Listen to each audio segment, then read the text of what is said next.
Welcome back. Today we're going deep into some research from NVIDIA. Oh, cool. Yeah, it's their work on the Cosmos World Foundation model platform. Okay. So it looks like they're trying to build AI that can understand the physical world, like Hmm. really understand it, Got it. almost like how we do. Okay. And they're using video game engine concepts to do it. Interesting. Yeah, it's all based on this research paper we've got excerpts of, and NVIDIA. Right. They're really at the forefront of all this. Absolutely cutting edge stuff. So this should be fascinating. Yeah. So the paper, Mm-mm. it really focuses on this idea of World Foundation models, or Sure. WFMs. WFMs, right? Yeah, so what are those all about? Well, think of it this way. It's like AI that goes beyond just recognizing objects. Okay. It's AI that starts to understand how those objects actually behave in the real world. Like it understands gravity, how things collide, Wow. even how a camera moving through a scene changes what we see. So yeah, it doesn't just know ball. Yeah. It knows what a ball will do if you drop it, Exactly. Or throw it. or how that ball would look if I were walking around it. Yeah, as if the AI itself were moving. Mhm.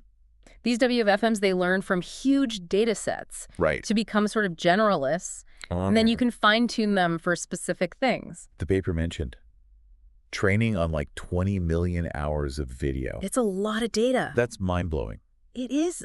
NVIDIA had to build like a whole system just to manage all that data. Really? Oh, yeah. Just imagine filtering out all the bad clips, categorizing everything, finding duplicates. It's like they needed a search engine just for their training data. Wow. So to make all that data manageable, they use these things called tokenizers, right? Tokenizers are key. The paper talked about those. Yeah, they're like compressing a movie. But without losing the important parts. Okay. The stuff the AI needs to actually learn. So NVIDIA developed these tokenizers that are... Super fast. How fast? Up to 12 times faster than what we had before. Seriously? And they can handle like 8-second videos at 1080p. That's incredible. It's pretty amazing. And there are two types. Oh, right. The paper mentioned that. Continuous and discrete. What's the difference? Continuous ones are good for smooth transitions, like how video frames blend into each other. Yeah. Discrete ones are more like building blocks. Very precise control over each part of the scene. So they needed both to really capture all the complexity of the real world. Yeah, they did.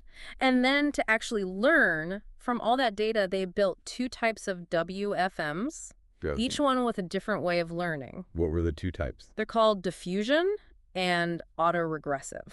I'm curious about these different learning styles. Sure, so imagine you're learning to sculpt. Okay. A diffusion model is like starting with a big block of marble All right. and slowly chipping away at it, Yeah. refining the shape over time. Mhm. That's how they understand complex relationships and create those high-quality visuals. So it's all about refinement, starting rough and getting more precise. Exactly. Now, autoregressive models, they're different. They're more like predicting the next word in a sentence. Oh, interesting. Yeah, they're very good at learning sequences. And they can be incredibly fast. So one is about perfecting the whole picture, and the other is building it piece by piece.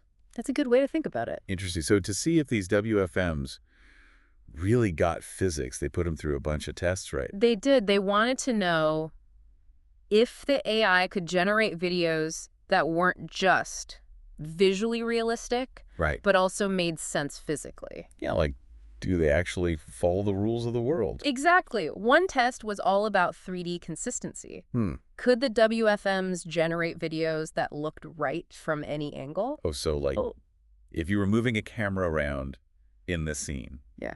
would everything stay consistent? Yeah, would it still look real? Like if you were walking around a virtual object, Would it hold its shape? would it look correct from all sides? Interesting. And how did they do? Well, they actually did better than any existing models. Wow. They were able to make viewpoints that felt truly three-dimensional. So they're learning something about space, Yeah. not just copying what they see. It seems like it. That's pretty amazing. Yeah. But static scenes are one thing. Right. What about movement, like real-world physics? For that, they used NVIDIA's PhysX and Isaac Sim. I've heard of those. They're tools for making physics-based environments. So like a virtual playground for the AI to learn in. Exactly. They set up all kinds of scenarios, objects falling, rolling, colliding, Cool. all sorts of things we see every day. And they had the WFMs try to predict what would happen next. Right. They'd give them a few initial frames, sometimes a text prompt, and the AI had to generate the rest of the video. Like a physics pop quiz. But in video form. Clever. So how did they do? Well, The results show promise, Okay. but it also shows how hard it is to really simulate reality. Makes sense. Not surprisingly, they did better when they had more frames to work with. More information to learn from. Exactly. And interestingly, the diffusion models did better overall, at least when it came to pixel accuracy. Interesting. But even the best ones struggled with some basic physics. Like what? Where did they go wrong? Things like objects suddenly vanishing or appearing out of nowhere, Oh, wow. which obviously shouldn't happen. They also had trouble keeping objects the right shape when they moved. Huh. So even for advanced AI, simulating reality is really tough. It seems that way. But this testing is important, Are right? you absolutely? To figure out where the AI needs to improve.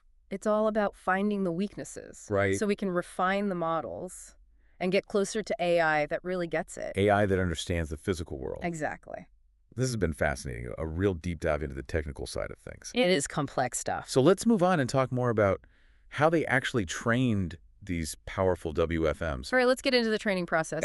Yeah, so training these WFMs, especially the diffusion models, it involves some pretty complex techniques. Yeah, the paper mentioned this denoising score matching thing. Yeah. I wasn't quite sure what they meant by that. Okay, so imagine you have a photograph, and it starts getting corrupted, like with scratches and blemishes, until you can barely see the original image. Okay, like a clear picture becoming all blurry and messed up. Exactly. And the AI's job is to learn how to reverse that process, Oh, interesting. to remove the noise and get back to the original picture. So it's like learning to see through the damage and understand what the image should look like. Right, and they train the AI on different levels of noise, which helps it understand the structure of the data better. That makes sense. But they weren't just working with still images, right? They were also training on video data. Right, and video is a whole other level of complexity, so they needed a multifaceted approach. The paper talks about this joint image and video training. Yeah, that was a really smart move.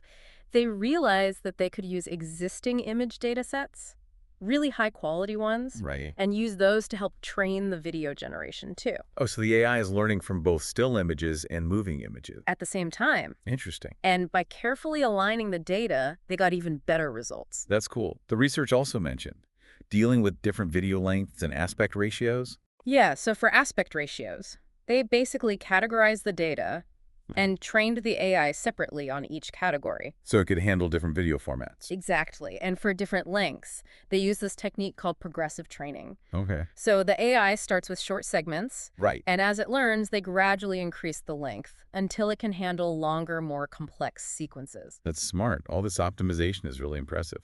But I imagine the training must have taken a ton of computing power. Oh, it did. They trained on a cluster of 10,000 NVIDIA H100 GPUs Wow. for 3 months straight. That's insane.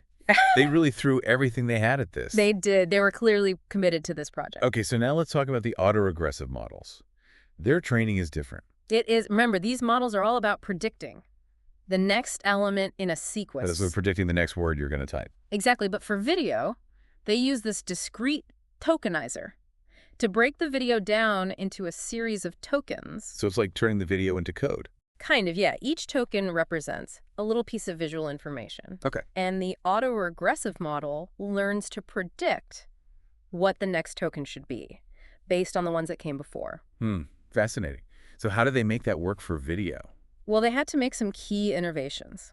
Like what? One thing was these 3D positional embeddings. What are those? They're basically a way to give the AI a sense of depth and spatial understanding. Okay, so it knows where things are in the scene. Exactly. They also used cross-attention to incorporate text prompts. So you can tell the AI what you want to see. Yeah, like you could say, create a video of a cat chasing a laser pointer. Yeah, it would understand what you meant. Exactly. They also use this technique called query key normalization Okay. to help stabilize the training process. What does that mean? It basically prevents the AI from getting stuck and encourages it to explore different possibilities. Interesting. It sounds like a lot of different pieces all working together to make this happen. It is. It's really impressive how they put it all together. Yeah, it shows how much thought and effort went into making these models work. And even with all the optimization, I'm guessing training these autoregressive models was still pretty intense computationally. Oh, yeah, they had to use techniques like tensor parallelism Yeah. and sequence parallelism to distribute the workload across multiple GPUs. They were definitely pushing the limits. It's amazing what they were able to accomplish. Mm-hmm. And it makes you wonder what they'll be able to do with even more powerful hardware in the future. Possibilities are really exciting. So we've talked about training these WFMs in detail. Now let's dive into how they actually tested them to see if they really understand physics. Right, because it's not enough to just make pretty videos. Exactly. We need to know if they make sense physically. So let's talk about how they evaluated these models, right? So they had to come up with ways to really test these WFMs. Yeah, to see if they're not just making things look good, but if they're actually understanding how the physical world works. Exactly. So they had a bunch of different tests that went beyond just visuals. So what did they do? Well, one of the tests was all about 3D consistency. Right. Making sure things look correct from all angles. Yeah, like if you move the camera around a scene. Well, the objects stay the same. Will they maintain their shape? Right. Like if I walk around a virtual chair, does it still look like a chair? Exactly. So they use these data sets of static scenes, and they had the WFMs try to recreate those scenes from different viewpoints. And how did they do? Well, they actually did a lot better than previous models. Interesting. Yeah, their videos were more coherent, and their camera pose estimation was more accurate. So what does that mean? It means they're learning something about 3D space, Right. not just mimicking what they see. Okay, that's pretty impressive. But what about scenes with movement?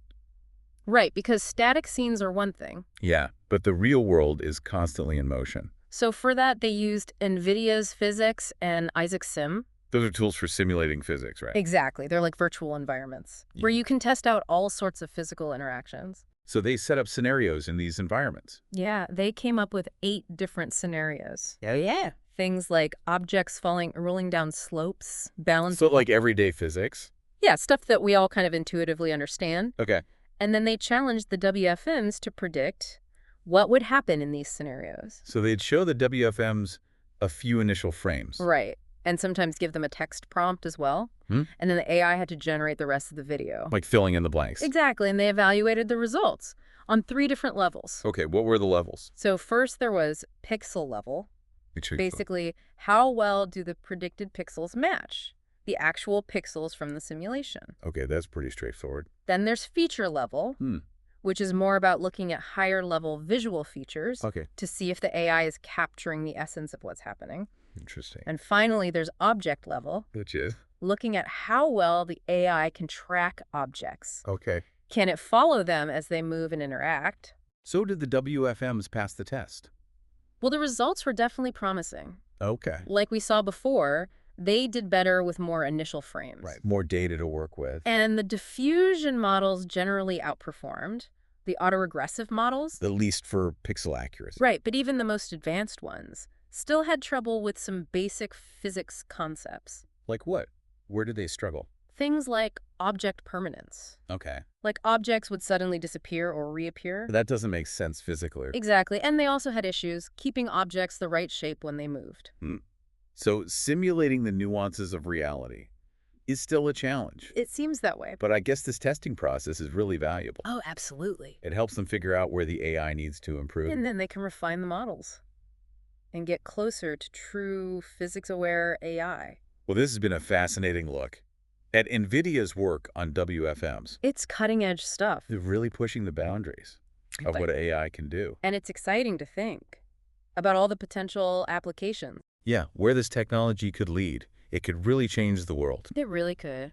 Well, thank you for joining us on this deep dive into NVIDIA's Cosmos World Foundation Model Platform. It's been an amazing journey into the world of AI and physics. It has been fascinating. And we can't wait to see what NVIDIA comes up with next. Me too. It's going to be incredible. Until then, keep exploring and stay curious.